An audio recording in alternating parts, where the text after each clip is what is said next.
आज या ठिकाणी लोकसेवा संस्थेच्या वतीनं या संस्थेचे संस्थापक अध्यक्ष आदरणीय ऑल इंडिया चॅम्पियन कुस्ती क्षेत्रातील एक नामांकित नाव आणि ज्यांनी सातत्यानेच या कराड शहरामध्ये असेल, सातारा जिल्ह्यामध्ये असेल अनेक उपक्रम राबवून लोकांच्या अडीअडचणी सोडवण्यासाठी सातत्याने त्यांचं काम चालू असतं, प्रोग्राम चालू असतं। ते सन्माननीय अक्षयभाऊ सुर्वे यांच्या वतीनं या ठिकाणी वृक्षारोपणाचा कार्यक्रम आज या ठिकाणी साजरा करण्यात आला।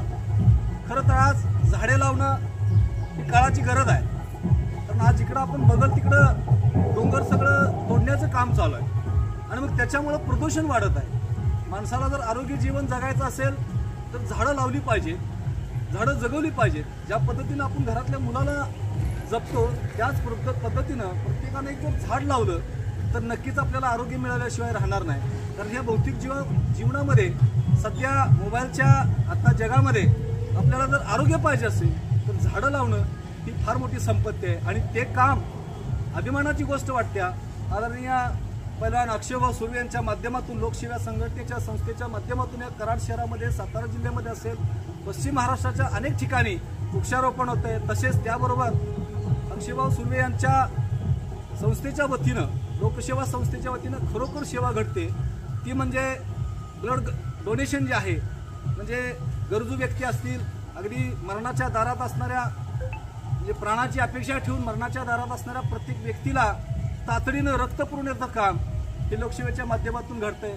रोज नव्यानं एक उपक्रम, रोज या लोकसेवेच्या माध्यमातून रोज एक कार्यक्रम राबवला जातो आणि याबद्दल आम्हाला त्यांच्या कार्याची दाद द्यावी तेवढी थोडीच वाटते।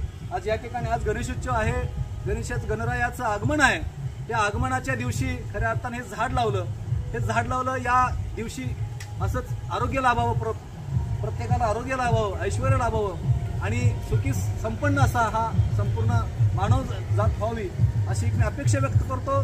त्यांच्या कार्याला मी माझ्या महाराष्ट्र क्रांती सेनेचा संघटनेचा एक मी महाराष्ट्राचा राज्य संपर्क प्रमुख आहे, या नात्यानं मी आज त्या लोकसेवेच्या संस्थेला आणि आदरणीय अक्षयभाऊ सुर्वे यांच्या सर्व टीमला त्यांना मी शुभेच्छा देतो आणि गणरायाच्या आगमनाच्या सुद्धा गणेश चतुर्थीच्या शुभेच्छा देतो आणि असंच काम त्यांच्या हातून पुढे चालू राहावं ही मी इथं भावना व्यक्त करतो आणि थांबतो। धन्यवाद। नमस्ते। आज गणेश चतुर्थी निमित्त लोकसेवातर्फे आमचे मार्गदर्शक विजय चव्हाण सर यांच्या शुभ हस्ते वृक्षारोपण करण्यात येत आहे। मी विजय चव्हाण सरांना विनंती करतो की त्यांनी वृक्षारोपण करावे।